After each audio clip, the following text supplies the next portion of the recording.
accessing foreign labor markets. Women migrant workers are often concentrated in informal, low-paid and regulated work. We have also the case of women with disabilities, another group which needs social protection, and except from the economic and social challenges, this group has to face difficult health problems that need to be addressed with health care. We have the example of UNICEF. UNICEF has successfully utilized technology to spread information and empower young persons using U-Report in Uganda. U-Report is a free SMS social monitor tool designed to engage users in issues they care about. And we have also a daily noise images, same picture guide. It's a good example that can increase gender-based health service accessibility for this group of women. What are the general recommendations here? Of course, we need to accelerate all this, implementation of sustainable development goals and scale up financial resourcing across relevant sectors. That will be essential. It's not just about increasing resources. Funding must be delivered in ways which support us for making change. Identifying progress which involve measuring complex outcomes, requiring careful study of how women's lives are changing. And of course, we need education for ground women and their views, which is very crucial. Enact policies to overcome women's unequal access to economic opportunities, promote equal pay for equal work, shift the tax structures, provide incentives for employers, prohibit sexual harassment in workplace, value redistributing unpaid work, ensure full employment, decent work, and living wage for all, and of course, enforce labor rights. Ensure the full and equal participation of women in all public and private decision making, including economical, legal, social, and political life of the communities. And his information is very important. There are many women around the world that they don't know that their organizations, such as the International Labour Organization, which has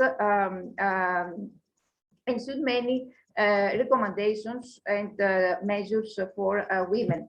It's also important to promote the process, promote citizen oversight processes that monitor the implementation of policies and programs, strengthen the participation of women in leadership positions, decision making, and in general promote the recognition of work in care work and strategies of collaborative work between community-based organizations.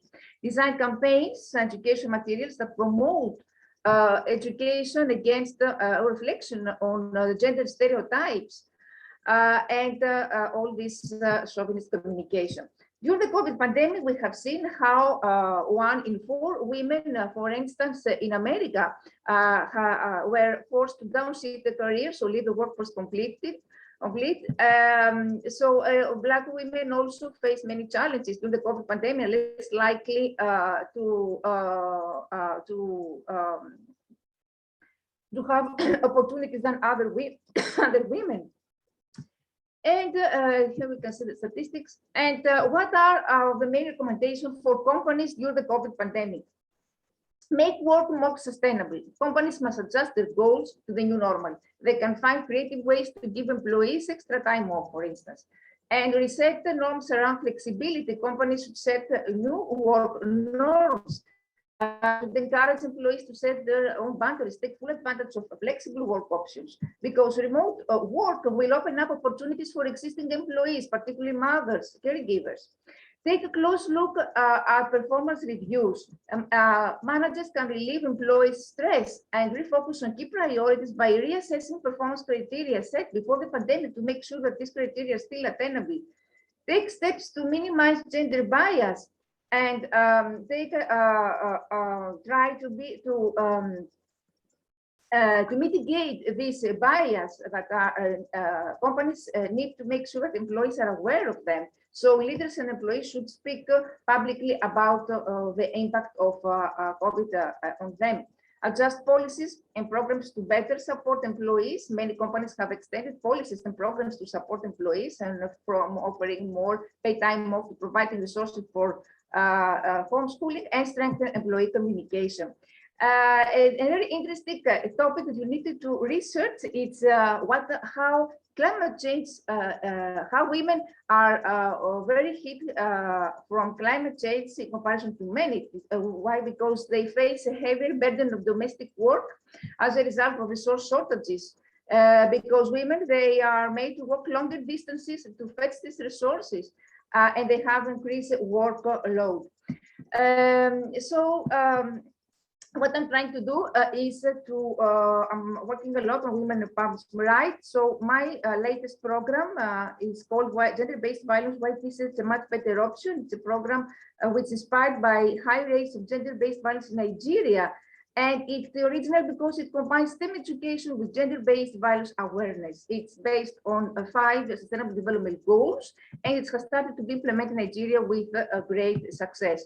Also, another cause I'm fighting for is the equality between women and men of natural scientists. So we have created with my students many radio shows about women scientists, which shows that are in the European, they were aired in the European radio, and also educational video. You can find it on YouTube, which was awarded in the competition, European competition, University in STEM. It was aired on the national air television on the International Women's Day.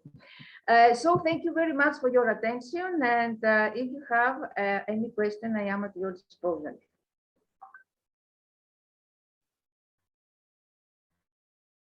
I tried to shorten my presentation because it was for 1 hour and a half. There are many. Thank you. Thank you so much, ma'am, for your recommendations, and thank you for the words of wisdom. Thank you. Thank you very much.